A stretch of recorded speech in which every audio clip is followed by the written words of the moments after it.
Halo, selamat siang Ibu Rika. Selamat siang Ibu Maria. Iya, kalau boleh tahu Ibu Rika saat ini mengajar di kelas berapa, Bu?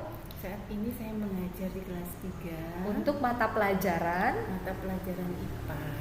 Oh baik, mata pelajaran IPAS. Baik Bu Rika, sebelum saya melakukan observasi, akan ada beberapa pertanyaan yang akan saya ajukan kepada Bu Rika berkaitan dengan observasi nanti yang akan saya lakukan. Baik. Siap ya Bu Rika? Ya, siap. Iya. Baik Bu Rika, sebetulnya nanti untuk tujuan pembelajaran yang akan Ibu lakukan itu apa sih? Saat ini kan kita sedang belajar bersama anak-anak itu tentang pertumbuhan dan perkembangan. Jadi tujuan pembelajarannya supaya anak-anak lebih mengenal bagaimana proses makhluk hidup, dalam hal ini tanaman dan hewan ketika tumbuh dan berkembang. Wah, bagus sekali ya. Pasti menarik banget ya Bu buat anak-anak ya. Baik, untuk pertanyaan selanjutnya Bu Rika, area pengembangan apa sih nanti yang Ibu harapkan dalam observasi yang akan saya lakukan? Jadi saya sebagai guru berharap bahwa anak-anak akan sangat antusias belajar IPAS.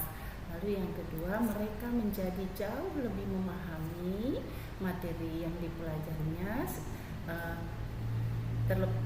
terlebih setelah mereka selain dari membaca buku juga dari mendengarkan penjelasan dari gurunya gitu Miss Maria. Kemudian juga saya minta tolong Miss Maria nanti bisa membantu untuk mengobservasi saya ketika melakukan pembelajaran, bagaimana saya mengelola kelas. Oh gitu. baik, Bu Rika, mengenai strategi yang akan Ibu persiapkan dalam pembelajaran nanti, strategi apa saja itu Bu? Oke, baik Ibu Maria, yang pertama itu saya mempersiapkan modul ajar yang berdiferensiasi. Selain itu juga saya mempersiapkan beberapa ice breaking untuk mereka jadi lebih bergembira dan semangat dalam belajar. Selain itu juga saya melakukan pengamatan ya bagaimana Kesulitan. Iya, apakah anak-anak itu punya kesulitan dalam memahami materi tersebut. Wow, baik. Terima kasih Bu Rika. Yang pasti semangat untuk pembelajaran nanti. Saya mohon izin untuk mengobservasi. Jadi jangan sungkan ya Bu ya. Nanti untuk bagaimana saya tanggapan dari saya nanti akan kita lakukan pada saat pasca observasi. Baik, demikian siap. Bu Rika. Ya. Tetap semangat ya Bu ya untuk mencerdaskan anak bangsa. Semangat. Semangat.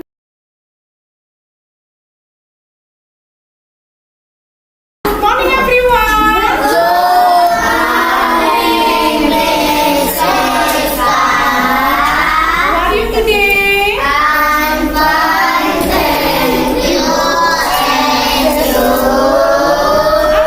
Thank you. Ya, yuk kita berdoa dulu sebelum memulai pelajaran. You ready, please? Gimana sih kamu doa, Abi?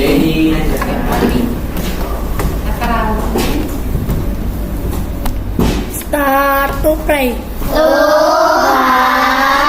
Thank you for today. We will study now. Please bless us to be a polite and a good students. Amin. Tepuk 5. Tepuk 1. Tepuk 3. Tepuk 2. 1. Marilah menari di atas menara, di atas menara. Marilah menari. Jadi hari ini kita akan melanjutkan ya pembelajaran tentang ciri-ciri makhluk hidup.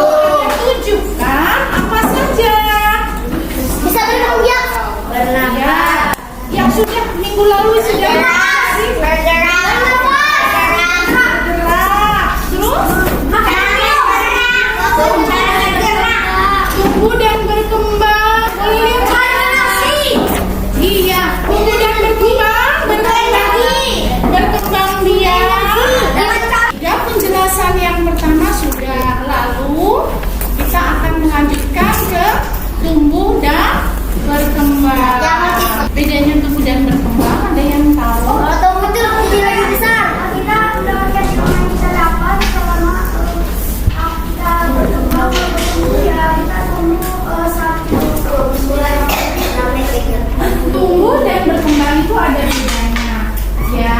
Nanti setelah kita nonton videonya, harapannya kalian lebih bisa paham bedanya tumbuh dan berkembang itu apa. Bukannya sama-sama ya, ternyata berbeda. Nanti perbedaannya di mana akan kalian bisa lihat. Pertemuan kali ini kita akan membahas ciri-ciri makhluk hidup berikutnya, yaitu dapat tumbuh dan berkembang. Nah, lihat gambarnya. Ada manusia, ada hewan, ada dari bayi dari balik ya, coba lihat. ada tumbuhan.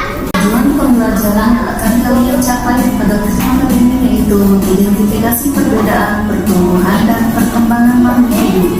Berkembang biak. Kalau tadi sudah dijelaskan bahwa berkembang itu perubahan organisme ke arah kedewasaan. Sementara berkembang biak adalah proses terbentuknya suatu individu baru yang sama jenisnya dengan individu yang menghasilkannya.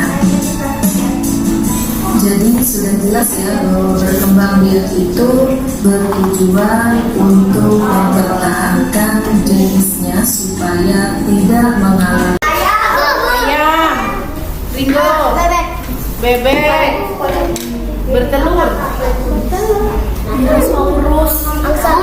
angsa, Miss burung ya, Nazar, burung bisa bertelur. Yang bertelur, Ini burung ya. Sekarang hewan yang melahirkan apa saja contohnya?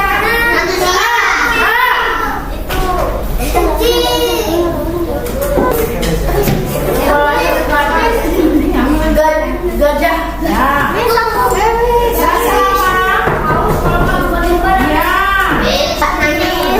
ada beneran? Kita emang ada.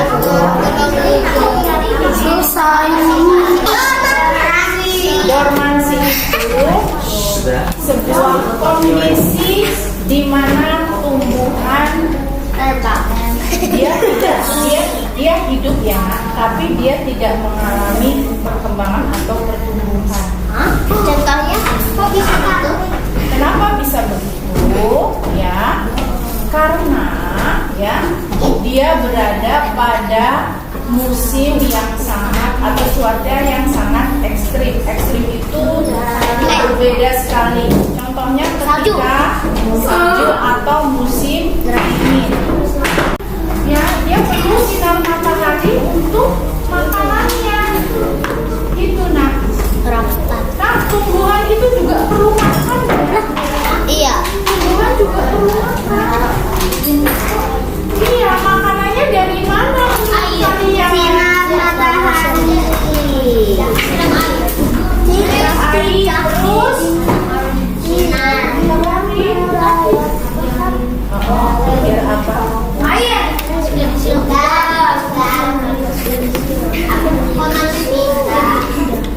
Kalian pernah dengar fungsi itu? Jadi kira-kira Dormansi itu cuaca yang ekstrim. berarti biji sama tanaman bijinya mana? Biasanya tumbuhan jenis bunga-bungaan sih, tapi bunga-bungaan ya itu dia tetap hidup kan, tapi dia tidak tumbuh, tidak berkembang. Ada musim apa coba? Salju. Kemarau. Dingin. Nggak ada dia. Summer. Nggak ada. Summer. Semi musim panas, Angin.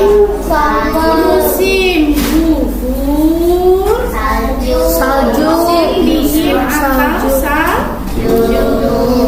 Nah, hari ini kita akhiri pembelajaran tentang ciri-ciri makhluk hidup dengan berkembang biak.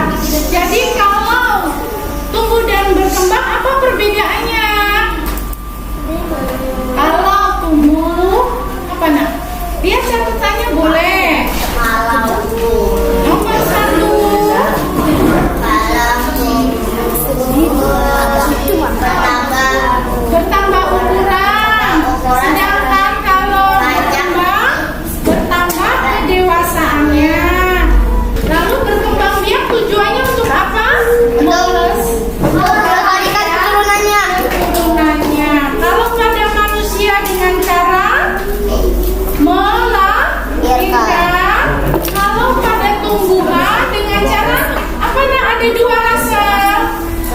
Baik, Miss Rika akhiri pembelajaran kita hari ini. Sampai bertemu lagi minggu depan. Kita tutup dengan doa ya. Ya, yuk semuanya silakan duduk dengan baik. Ayo, kenapa?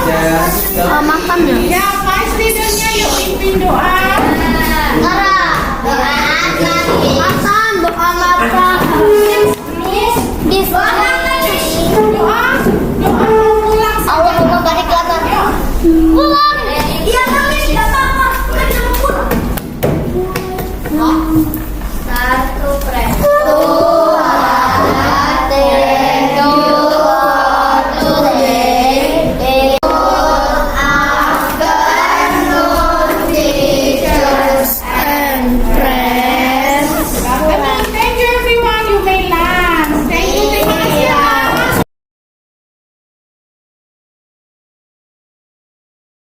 Selamat siang Ibu Rika. Selamat siang Ibu Maria. Iya, Ibu Rika setelah melakukan pembelajaran dan juga sudah saya lakukan observasi tadi, bagaimana perasaan Ibu Rika setelah melaksanakan pembelajaran tadi?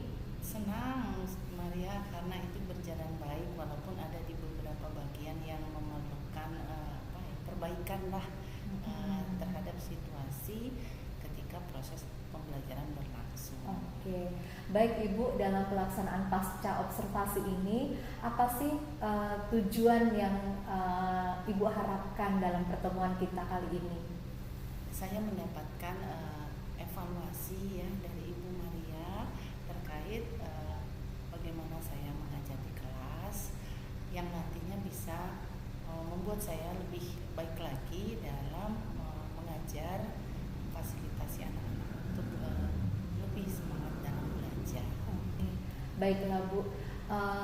Boleh saya tahu area pengembangan apa sih yang hendak Ibu capai dalam pembelajaran yang sudah Ibu lakukan tadi itu? Ya, pembelajaran yang lebih berdiferensiasi dan bagaimana manajemen kelas itu menjadi lebih baik lagi dari saya sebagai gurunya. Baik, sejauh ini dalam pembelajaran yang sudah Ibu laksanakan, kira-kira apakah Ibu menemukan kendala dalam proses pembelajaran yang Ibu lakukan? Ada, Miss Maria. Jadi walaupun saya sudah berusaha mempersiapkan ya, tapi mulai dari ice breaking memang mereka suka, senang. Lalu ketika proses masuk kepada materi, beberapa anak mungkin perlu untuk meningkatkan fokus dan konsentrasinya ya, karena walaupun saya sudah mencoba berusaha agar anak-anak tertarik, ternyata beberapa juga masih ada yang asik sendiri ngobrol, kemudian ada satu juga yang asik bernyanyi. Baik, dari apa yang sudah Ibu sampaikan tadi, kira-kira apa rencana aksi yang akan Ibu laksanakan untuk perbaikan ke depannya? Ya, dalam hal ice breaking itu mungkin saya perlu banyak lebih dari satu ya variasi untuk ice breaking, sehingga mereka yang selama ini ice breakingnya mungkin hanya 1-2 ini menjadi punya ice breaking yang baru yang membuat mereka jadi bisa masuk ke dalam proses untuk siap belajar. Lalu ketika proses pembelajaran saya berencana untuk membuat atau melaksanakan proyek yang akan dikerjakan secara berkelompok oleh anak-anak tersebut supaya mereka jauh lebih paham materi pembelajarannya melalui praktek. Nah, dalam hal ini saya juga nanti mengharapkan bantuan dari orang di rumah, maksudnya seperti orang tua, untuk membantu anak-anaknya menyiapkan bahan-bahan yang akan kita gunakan praktek di sekolah. Lalu dari saya sendiri mungkin saya sudah melakukan percobaan sebelum meminta anak-anak melakukan praktik tugas tersebut. Selain itu saya juga meminta untuk pihak sekolah, mungkin nanti Miss Maria atau mungkin di sini pegawai atau staf untuk membantu menyediakan barang-barang, karena nanti bahan-barang yang akan digunakan untuk praktik itu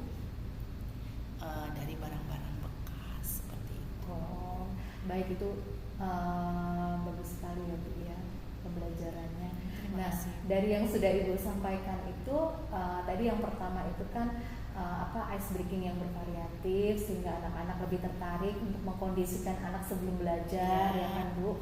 Kemudian yang kedua nanti Ibu juga akan melaksanakan proyek di mana anak-anak akan praktik langsung sehingga akan menambah ketertarikan mereka dalam belajar. Kemudian Ibu juga nanti akan minta kerjasamanya juga dengan pihak yang terkait. Nah, berkaitan dengan hal tersebut Bu, kira-kira siapa saja sih yang akan terlibat ya dalam proses pembelajaran yang Ibu harapkan? Selain orang tua di rumah, kemudian partner, maksudnya dalam ini guru kelas selain saya, lalu juga kan kita ada shadow teacher, lalu juga pegawai yang OB ya dalam hal ini di sekolah, karena itu kan proyeknya akan berkelanjutan begitu Ibu Maria, jadi tidak hanya satu hari itu selesai, tapi akan berlanjut untuk hari-hari berikutnya gitu. Oh, baik. Jadi akan ada beberapa pihak ya Bu ya yang akan mendukung atau membantu dalam proses pembelajaran yang Ibu Rika akan laksanakan. Nah, baik Bu, dari berkaitan dengan aksi nyata yang akan Ibu laksanakan, kira-kira kapan pelaksanaannya? Ya, kapan? Jadi pelaksanaan itu kan dalam 2 minggu itu kita ada 2 kali pertemuan. Jadi kalau kemarin Ibu Maria sudah melihat saya memberikan teori lah istilahnya, lalu kemungkinan next 2 hari ke depan saya di pelajaran IPA yang lain saya akan langsung praktek gitu. Oke. Baiklah Bu Rika, semuanya sudah disampaikan. Saya harap nanti pembelajarannya akan seperti yang Ibu harapkan. Terima kasih sebelumnya Bu Rika. Sama-sama. Iya, dan selamat sore. Selamat